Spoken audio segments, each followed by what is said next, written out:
Hello students, welcome to our channel. আজি আমি discuss কৰিবলৈ গৈ আছো কোঅৰ্ডিনেট জিওমেট্ৰি চেপ্টাৰ 2।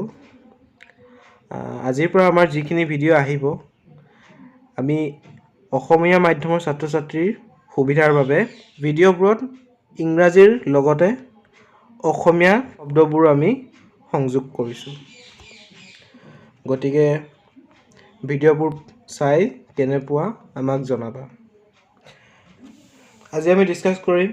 Coordinate জিওমেট্ৰি chapter 2। চেপ্টাৰটো তোমালোকে ক্লাছ 9ত এবাৰ পঢ়ি আহিছা।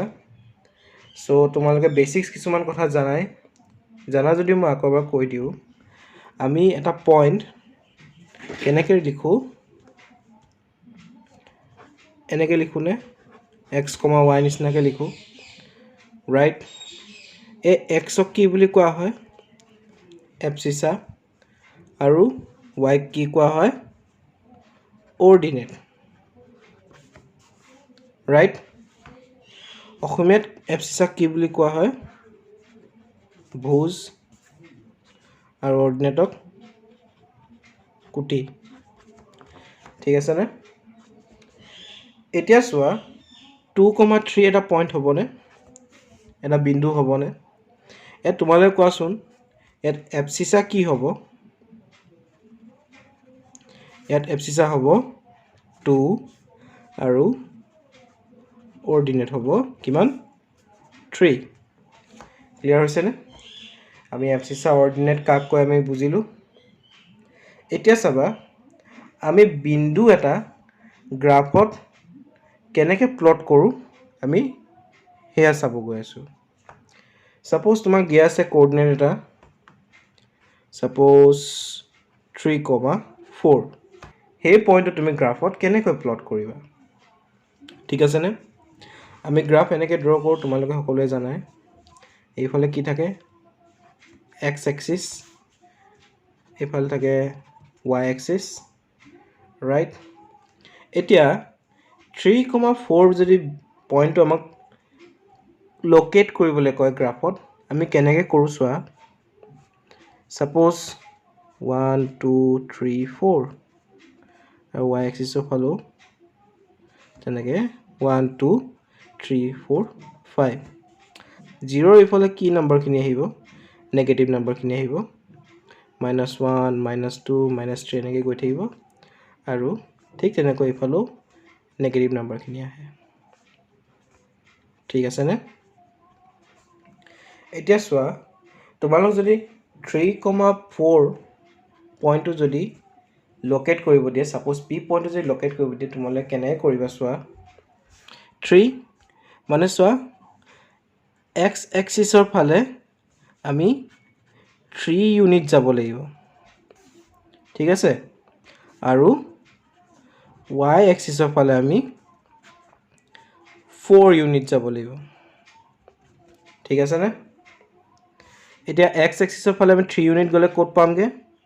1 2 3 ৰাইট। আমি এতিয়া ইয়াত আছো। এতিয়া আমি y এক্সিসৰ ফালে যাব লাগিব। সো y এক্সিসৰ ফালে কিমান ইউনিট আমি যাম 4 ইউনিট যাম। ক্লিয়াৰ? সো 1 2 3 4। ঠিক আছে তেন্তে p পইণ্টটো somewhere ইয়াতে হ'ব p 3,4। ঠিক আছে নে ৰাইট। আমি p পইণ্টটো লোকেট কৰিব শিকিলো। এতিয়া এটা কথা মন কৰাচোন সাপোজ এই পইণ্ট p টো y এক্সিসৰ পৰা কিমান দূৰত আছে চোৱাচোন। y এক্সিসৰ পৰা ইমান দূৰত আছে ৰাইট আৰু x এক্সিসৰ পৰা কিমান দূৰ আছে ইমান দূৰত আছে। মানে চোৱা x এক্সিসৰ পৰা p বিন্দুটো 4 ইউনিট দূৰত আছে ৰাইট আৰু y এক্সিসৰ পৰা p বিন্দুটো 3 ইউনিট দূৰত আছে। বুজিলানে? তাৰ মানে আমি ইয়াৰ পৰা কি ক'ব পাৰো এবসিছাই কি ৰিপ্ৰেজেন্ট কৰে এবসিছাই ৰিপ্ৰেজেন্ট কৰে যে পইণ্টটো y এক্সিসৰ পৰা কিমান দূৰত আছে ৰাইট। ঠিক তেনেকৈ অৰ্ডিনেটে ৰিপ্ৰেজেণ্ট কৰে এপচিছাটো হ'ব distance from y axis right আৰু অৰ্ডিনেট মানে পইণ্টটো x এক্সিছৰ পৰা কিমান দূৰত আছে ঠিক আছেনে এতিয়া সাপোজ তোমাক পইণ্ট এটা দিছে সাপোজ এই পইণ্টটো তোমাক যদি লোকেট কৰিবলৈ কয় a নাম দিছে ইয়াৰ কোঅৰ্ডিনেটটো কিমান হ'ব বাৰু ইয়াৰ কোঅৰ্ডিনেটটো হ'ব 0,2 a পইণ্টৰ কোঅৰ্ডিনেট কিমান হ'ব সাপোজ b a b পইণ্টৰ কোঅৰ্ডিনেট হ'ব 0,3 ৰাইট আকৌ চোৱা a পইণ্টৰ যদি কোঅৰ্ডিনেট উলিয়াব দিয়ে কি বুলি লিখিবা 1,0 আকৌ a পইণ্টৰ যদি কোঅৰ্ডিনেট উলিয়াব কয় তেন্তে কি বুলি লিখিবা 2,0 এইখিনি আমি আগতে পঢ়ি আহিছো এতিয়া এটা কথা মন কৰা যোনকেইটা পইণ্ট আমি y এক্সিছত লোকেট কৰিছো এই y এক্সিছত যোনকেইটা পইণ্ট আছে এতিয়া আমি a আৰু b পইণ্টটো যেহেতু লোকেট কৰিছো তাত চোৱাচোন এপচিছাৰ ভ্যালুটো 0 আছে নে ৰাইট ইয়াৰ পৰা আমি এটা কথা ক'ব পাৰো যে যদি পইণ্টটো বা যদি বিন্দুটো y এক্সিছ বা y অক্ষত থাকে তেন্তে বিন্দুটোৰ বা পইণ্টটোৰ কোঅৰ্ডিনেট হ'ব 0, something এই সামথিংটো যিকোনো হ'ব পাৰে কিন্তু এপচিছা সদায় 0 হ'ব আকৌ চোৱা x এক্সিছত থকা পইণ্ট কেইটাৰ আমি কোঅৰ্ডিনেট কিমান পাইছো 1,0 2,0 তেনেকৈ পাইছো ৰাইট সো ইয়াত চোৱা যেনেকৈ আগতে y এক্সিছত কি আছিল এপচিছা 0 আছিল এইফালে কি হৈছে অৰ্ডিনেট 0 পাইছো তেন্তে আমি ক'ব পাৰো নে x এক্সিছত থকা প্ৰত্যেকটো পইণ্টৰে কোঅৰ্ডিনেট something, 0 হ'ব বুলি ঠিক আছে নে এইখিনি আমি বেসিক কথাখিনি জানিব লাগে আকৌ চোৱা আমি ক্লাস 9 তে পঢ়ি আহিছো এই গ্ৰাফডালে চাৰিটা ৰিজন ফৰ্ম কৰিছে ৰাইট ইয়াক কি বুলি কোৱা হয় ফাৰ্স্ট কোৱাড্ৰেন্ট ইয়াক কি বুলি কোৱা হয় সেকেন্ড কোৱাড্ৰেন্ট ইয়াক কোৱা হয় থাৰ্ড কোৱাড্ৰেন্ট আৰু ইয়াক ফোৰ্থ কোৱাড্ৰেন্ট আমি নেমিংটো এন্টি ক্লকৱাইজ কৰিছো ঘড়ী এনেকৈ ঘূৰে আমি এনেকৈ কৰিছো নেমিং ঠিক আছে নে আৰু আমি আৰু এটা কথা জানো ফাৰ্স্ট কোৱাড্ৰেন্টত এপচিছা আৰু অৰ্ডিনেটৰ ভ্যালু সদায় পজিটিভে হয় ঠিক আছে নে সেকেন্ড কোৱাড্ৰেন্টত এপচিছা ভ্যালু নেগেটিভ বাট অৰ্ডিনেটৰ ভ্যালু পজিটিভ হয় ঠিক তেনেকৈ থাৰ্ড কোৱাড্ৰেন্টত দুইটাৰে ভ্যালু নেগেটিভ হয় আৰু ফোৰ্থ কোৱাড্ৰেন্টত এপচিছাৰ ভ্যালু পজিটিভ বাট অৰ্ডিনেটৰ ভ্যালু নেগেটিভ হয় ঠিক আছে নে আমি এইখিনি কথা জানো এতিয়া যদি তোমাক পইণ্ট এটা লোকেট কৰিব কয় যে -3,2 কোনটো কোৱাড্ৰেন্টত থাকিব তোমাক যদি খুদে তেনে তুমি কি বুলি ক'বা সেকেন্ড কোৱাড্ৰেন্টত থাকে কাৰণ ইয়াত এপচিছাটো এটা নেগেটিভ ভ্যালু দিছে -3 নেগেটিভ আৰু +2 হৈছে পজিটিভ সো এই পইণ্টটো সেকেন্ড কোৱাড্ৰেন্টত থাকিব ঠিক আছে নে এইখিনি আমি ক্লাস 9ত বেসিক কথাখিনি পঢ়ি আহিছো এতিয়া আমি ক্লাস 10ৰ আমাৰ ফাৰ্স্ট টপিকটো স্টাৰ্ট কৰিম সো তোমালোকৰ কিতাপৰ ফাৰ্স্ট টপিকটো হৈছে ডিসটেন্স ফৰ্মুলা বা অসমীয়াত কোৱা হয় দূৰত্ব সূত্ৰ ঠিক আছে এতিয়া ডিসটেন্স ফৰ্মুলাতে কৈছে if px1, y1 and qx2, y2 are the two coordinates then distance between them is pq is equal to √x2 minus x1 whole square plus y2 minus y1 whole square যদি p বিন্দু এটা আছে আৰু q বিন্দু এটা আছে p ৰ coordinate হৈছে x1, y1 আৰু q হৈছে x2, y2 তেন্তে তাহাঁতৰ মাজৰ যোনটো ডিসটেন্স হ'ব বা দূৰত্ব হ'ব সেই ডিসটেন্সটো ওলোৱা ফৰ্মুলাটো হৈছে √x2 - x1 whole square plus y2 - y1 whole square clear হৈছে নে এতিয়া এটা কথা মন কৰা x2 - x1 whole square আছে আমি যদি -1 টা যদি কমন কৰো তেন্তে ভিতৰত কি থাকিব x1 - x2 থাকিব আৰু হোল স্কয়াৰ এটা থাকিব ৰাইট আকৌ চোৱা ইয়াৰ পৰা যদি মাইনাস এটা কমন কৰো -1 যদি বাহিৰত উলিয়াই দিও তেন্তে ভিতৰত থাকিব y1 - y2 whole square clear এতিয়া চোৱা যদি তোমাক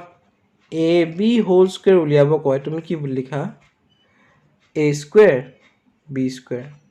মানে a ৰ লগত এবাৰ স্কয়াৰ কৰি দিয়া b ৰ লগত স্কয়াৰ কৰি দিয়া এতিয়া যদি তোমাক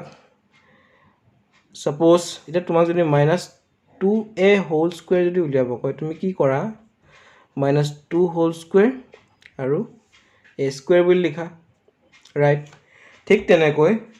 আমি ইয়াত কি কৰিব লাগিব -1 হোল স্কয়াৰ আৰু x1 - x2 হোল স্কয়াৰ বুলি লিখিব লাগিব কেনেকৈ লিখিম চোৱা -1 হোল স্কয়াৰ যেহেতু কমপ্লিটৰ লগত স্কয়াৰ আছিল সো -1 ত স্কয়াৰ দিব লাগিব আৰু লগতে x1 - x2 টো হোল স্কয়াৰ এটা দিব লাগিব ক্লিয়াৰ আকৌ চোৱা ইয়াতো সেম -1 ত স্কয়াৰ এটা দিব লাগিব আৰু y1 - y2 হোল স্কয়াৰ বুলি লিখিব লাগিব এতিয়া আমি জানো -1 ক যদি আমি স্কয়াৰ কৰো তেন্তে আমি কি পাম 1 এ পাম সো আমি লিখিব পাৰো না x1 - x2 whole square plus y1 - y2 whole square ইয়াৰ পৰা আমি কি বুলি ক'ব পাৰো চোৱা ডিসটেন্স বিটুইন যদি আমি p আৰু q পইণ্টৰ মাজত উলিয়াব দিয়ে তেন্তে আমি এই ফৰ্মুলাটো ইউজ কৰিলে আমাৰ কাৰেক্ট হ'ব বা pq এইটো ফৰ্মুলা ইউজ কৰিলে কাৰেক্ট হ'ব ঠিক আছে নে এতিয়া সাপোজ তোমাক যদি কয় যে p এটা পইণ্ট আছে x1, y1 আৰু তোমাৰ অৰিজিনৰ পৰা p পইণ্টৰ ডিসটেন্স উলিয়াব লাগে মানে কি এই o পইণ্টৰ পৰা p পইণ্টটো কিমান দূৰত আছে আমি জানো অৰিজিনৰ কোঅৰ্ডিনেট কিমান থাকে 0, 0 ৰাইট ইয়াত চোৱা এতিয়া যদি আমি op উলিয়াবলৈ হয় ঠিক আছে ফৰ্মুলা মতে চোৱা ইয়াত x1 = কিমান 0 ৰাইট y1 = কিমান 0 x2 = কিমান x1 আছে আৰু y2 = কিমান y1 আছে এতিয়া জাস্ট আমি x1 x2 y1 y2 ৰ ভ্যালু পুট কৰি দিব লাগে আমাৰ ফৰ্মুলাটো আছিল কি √x2 - x1 whole square plus y2 - y1 whole square so x2 ঠাইত যদি আমি x1 পুট কৰি দিও তেন্তে আমি কি পাম x1 - x1 আমাৰ কিমান আছিল 0 সো x1 ৰ ঠাইত 0 পুট কৰি দিলো হোল স্কয়াৰ প্লাস y2 ঠাইত কি আছে আমাৰ ইয়াত y1 মাইনাস আকৌ y1 ৰ ঠাইত কি আছে 0 হোল স্কয়াৰ তাৰ মানে কি x1 square plus y1 square যদি তোমাক এটা পইণ্টৰ ডিসটেন্স উলিয়াব দিয়ে অৰিজিনৰ পৰা তেন্তে আমি ডাইৰেক্ট এই ফৰ্মুলাটো ইউজ কৰিলো হৈ যায় এতিয়া আমি এক্সাৰসাইজৰ অংক এটা চাওঁ যত আমাক ডিসটেন্স উলিয়াবলৈ দিছে কোৱেশ্চনটো চোৱা find the distance between the following pairs of points point দুটা দিছে 2, 3 আৰু 4, 1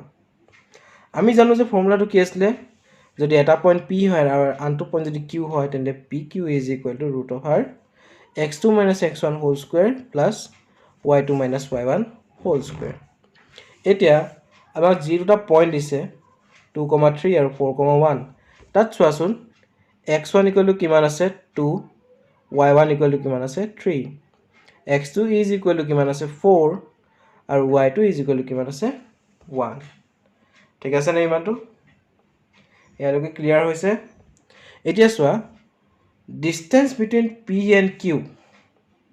is equal to আৰু অসমীয়া মিডিয়ামৰ ছাত্ৰ-ছাত্ৰীয়ে লিখিবা therefore p আৰু q বিন্দুৰ মাজৰ দূৰত্ব is equal to কি পাম আমি x2 - x1 x2 কিমান আছিল চোৱা ইয়াত 4 x1 কিমান আছিল চোৱা 2 so x2 - x1 মানে কি 4 - 2 whole square plus y2 - y1 চোৱা y2 কিমান আছিল 1 আৰু y1 আছিল 3 so 1 - 3 whole square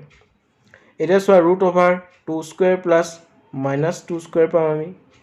4 - 2 2 1 - 3 - 2 so whole square কৰাৰ পিছত আমি কি পাম 2 square কৰিলে 4 পাম -2 whole square কৰিলে আমি আকৌ 4 পাম right so 4 plus 4 8 আমি এতিয়ালৈকে পাইছো root over 8 so root over 8 টো আমি কেনেকৈ লিখিব পাৰো 2 into 2 into 2 ঠিক আছে নে এতিয়া চোৱা যেহেতু 2 ৰ আমি এটা পেয়াৰ পাই থৈছো এটা সিঙ্গেল কে থাকি যাব ৰাইট এই পেয়াৰটোক যদি আমি ৰুটৰ পৰা বাহিৰলৈ উলিয়াই দিও তেন্তে বাহিৰত এটা 2 ওলাই আহিব আমি যেতিয়া এই দুটা 2ৰ পৰা স্কয়াৰ ৰুটটো ৰিমুভ কৰিম তেতিয়া এটা 2 বাহিৰলৈ ওলাই আহিব ঠিক আছে নে আৰু ভিতৰত কি থাকি যাব এটা সিঙ্গেল কে আসলে 2 সো root 2 লিখিছো ঠিক আছে তেন্তে distance between p and q is equal to 2 root 2 so ইমানতে আমাৰ প্ৰথম ভিডিওটো শেষ হৈছে সো এটা নতুন প্ৰয়াস কৰিছো যাতে অসমীয়া মাধ্যমৰ ছাত্ৰ-ছাত্ৰীৰ অলপ সুবিধা হোক গতিকে ভিডিওটো কেনে পালা নিশ্চয় কমেন্টত জনাবা আৰু আইডিয়াটো যদি ভাল পাইছা তোমালোকৰ ফ্ৰেণ্ডছৰ মাজত শ্বেয়াৰ কৰিবা